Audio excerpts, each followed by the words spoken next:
ಬಂಗಾರಗುಪ್ಪೆ ಡೈರಿಗೆ ಏನಂದರೆ ಹಸುಗಳು ಕೊಡ್ತಾ ಇದ್ದಾರೆ 1,80,000 ರೂಪಾಯಿಗೆ ರೈತರಿಗೆ ಹಸುಗಳು ಕೊಡ್ತಾ ಇದ್ದಾರೆ. ಅದರಿಂದ ರೈತರಿಗೆಲ್ಲ ಕುಸುಮ ಅನ್ನೋದು ಅಧ್ಯಕ್ಷರ ಭಾವನೆ. ಅದರಿಂದ ಎಲ್ಲ ರೈತರುಗಳಿಗೆ ಹೇಳಿದ್ದೀನಿ ನಾನು, ಯಾವುದೇ ಕಾರಣಕ್ಕೂ ನೀವು ಕಷ್ಟಪಟ್ಟು ದುಡಿಯುವಂಥ ರೈತರುಗಳು ದಯವಿಟ್ಟು 2 ಹಸುಗಳು ಕಟ್ಟಿ 2 ಹಸು ಸಾಕಿದ್ರು ಅಷ್ಟೇ ಕೆಲಸ, 4 ಹಸು ಸಾಕಿದ್ರು ಅಷ್ಟೇ ಕೆಲಸ. ಅದರಿಂದ ದಯವಿಟ್ಟು ಎಲ್ಲ ರೈತರುಗಳು 2 ಹಸು ತಗೊಂಡು ಉತ್ಪಾದನೆ ಜಾಸ್ತಿ ಮಾಡಿ ಅನ್ನೋದೇ ನನ್ನ ಭಾವನೆ. ನಮ್ಮ ಸಂಘದ 2024-25ನೇ ಸಾಲಿನ ಸರ್ವ ಸದಸ್ಯರ ವಾರ್ಷಿಕ ಮಹಾಸಭೆಗೆ ಸರ್ವ ಸದಸ್ಯರು ಹಾಗೂ ಆಡಳಿತ ಮಂಡಳಿ ಎಲ್ಲ ಸದಸ್ಯರುಗಳು ಆಗಮಿಸಿ ಸಭೆಯನ್ನು ಯಶಸ್ವಿಗೊಳಿಸಿದ್ದಾರೆ.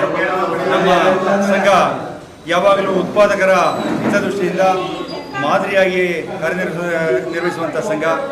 ನಮ್ಮ ಸಂಘದ ಅಧ್ಯಕ್ಷರು ಆಡಳಿತ ಮಂಡಳಿ ಸದಸ್ಯರಿಗೆ ಸಹಕಾರವನ್ನು ನೀಡಲಿಕ್ಕೆ ಯಾವಾಗಲೂ ಮುಂದೆ ಬಂದಿದ್ದಾರೆ. ಹಾಗೆ ನಮ್ಮ ಕ್ಷೇತ್ರದ ಶಾಸಕರು ಹಾಲಿನ ಬೆಲೆ 50 ರೂಪಾಯಿ ಆಗಬೇಕು ಅನ್ನೋದರಲ್ಲಿ ಸರ್ಕಾರದಲ್ಲಿ ಒತ್ತಡವನ್ನು ಹಾಕ್ತಾ ಇದ್ದಾರೆ.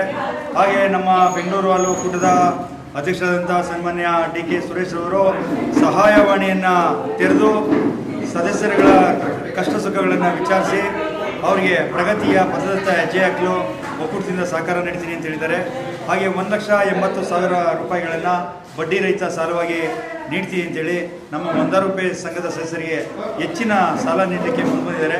ನಮ್ಮ ಸಂಘ ಈಗಾಗಲೇ ಮಾದರಿ ಸಂಘ ಆಗಿ ಪ್ರಶಸ್ತಿಯನ್ನು ಪಡೆದಿದೆ.